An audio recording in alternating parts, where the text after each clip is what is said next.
Hey y'all, you're back here with Damien on the third episode of Joe Benny's Smokestack. Today we're going to have a good old look at some southern favorites. Shall we get started and have a look at what's on the agenda for today? Well, the first recipe is none other than that great, good old fried catfish. And here's what you need. You need 4 catfish fillets. I use Bassa because that's what you get here in the UK. You need a cup of cornmeal. Trust me, that is the best. You're also going to need you a cup of normal flour. Sometimes I'll use spelt. A teaspoon of cumin. A teaspoon of oregano. And you're going to need you 1 lemon. Now, what you're going to want to do is combine your flour and cornmeal together in a large bowl.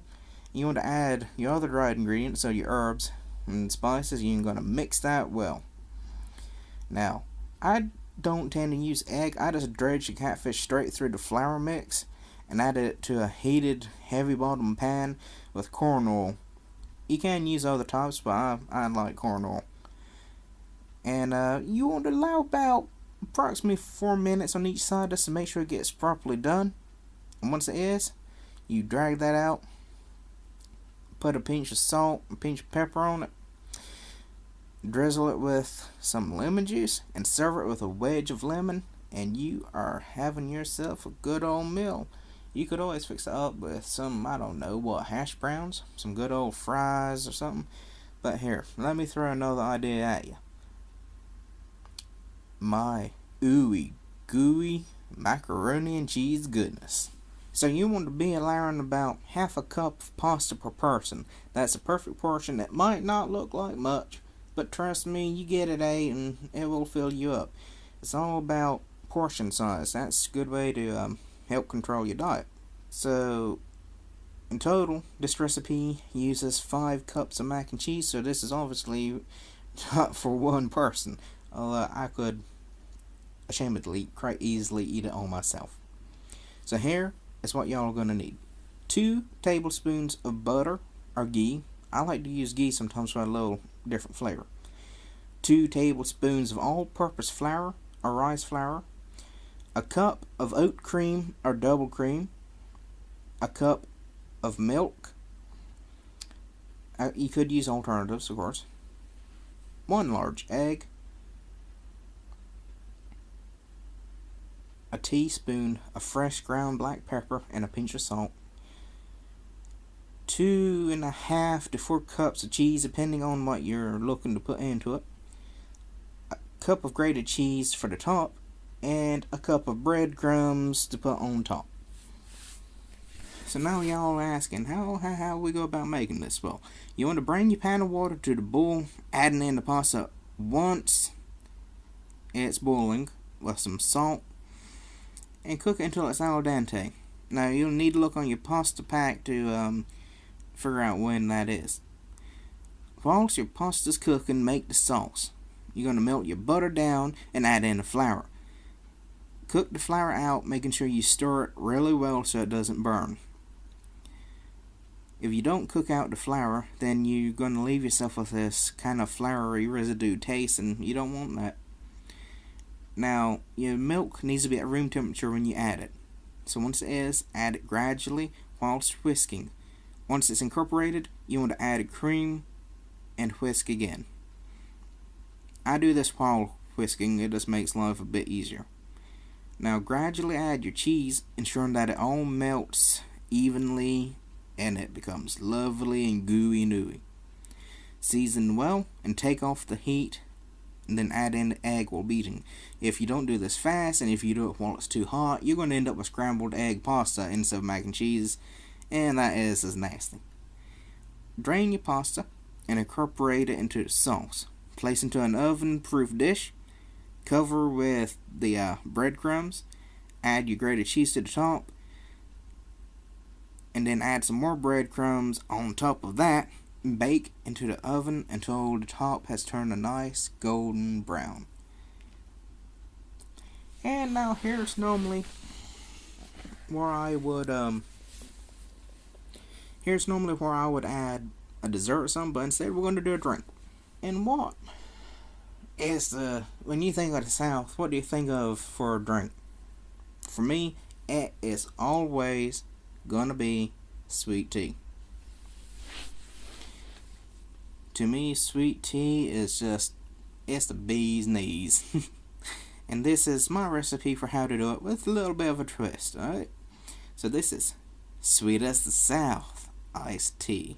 And this is just what I'll put into it. You want to take 2 tea bags of your choice of tea, 4 cups of boiling water,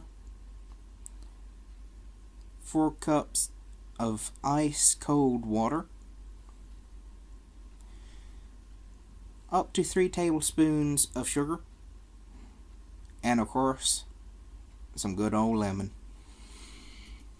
Now here's the thing.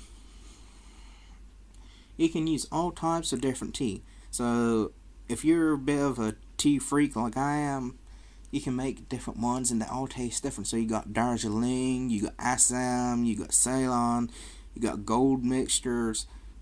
We nearly said a bad thing there. You can also go and just get something like, the one that starts with L you can get in stores back home. I think you know which one I'm talking about. But I like to mix it up. So if I'm looking for a nice light floral tea, just something that's almost candy-like, I go for Darjeeling. If I'm looking for something that's got that punch and it's really going to ring home and boy is it going to wake you up, Assam. If I'm looking just for a nice, I'd say mild-bodied but really nice full-flavored tea, I'll use Ceylon or the Gold blend. You can experiment and do something with chai. That can be good. And heck, why not even combine some fruit teas, some, herbal teas, even green teas. Now, I do like some sweet tea made with nothing but water and green tea with mint in it. Perfect on a summer day when you just need something to refresh you. But looking here, depending on the type of tea you choose, depends on how much sugar you want to put in it, and also how much sugar you're willing to put in it. So me, as unhealthy as it is, I'll put up to 3 tablespoons into my tea combo. I like it really sweet. You could always go half and half with half sugar, half sweetener, or if you're feeling it, go completely with sweetener. Do not put 3 full spoons of sweetener in it. That will be way too strong. Go by what it recommends on the packet. Now here's your little twist for you. It might seem like a simple old thing. Sweet tea, it might not be that impressive to most people. But if you want to add that little touch, try adding in a flavored syrup instead of adding in sugar. And you can make your own simply by adding sugar and water to a pan and making what's known as simple syrup, like you'd use in a cocktail. Flavor it with lemon, orange, any citrus fruit, kind of give your sweet tea bit of a Earl Grey or Lady Grey kind of vibe. Or you could add in something like strawberry, cranberry, heck, you could do cherry, apple. You could even throw some spices in there. Just make sure you drain it so you have nothing but the pure, simple syrup when you mix it in. And you might have to kind of do a little bit of experimentation with it to find out how much you want to put in. But get out there, give it a go, and see what you can do. Next week, I'm going to introduce all of you to Cherokee recipes. As some of you know, if you follow our band October Dolls, I have Cherokee ancestry, and I wanted to kind of introduce the world to Chilagi recipes. So tune in next week. You've been listening to Damien. We love you. Take care of yourselves and get out there and make some good old food.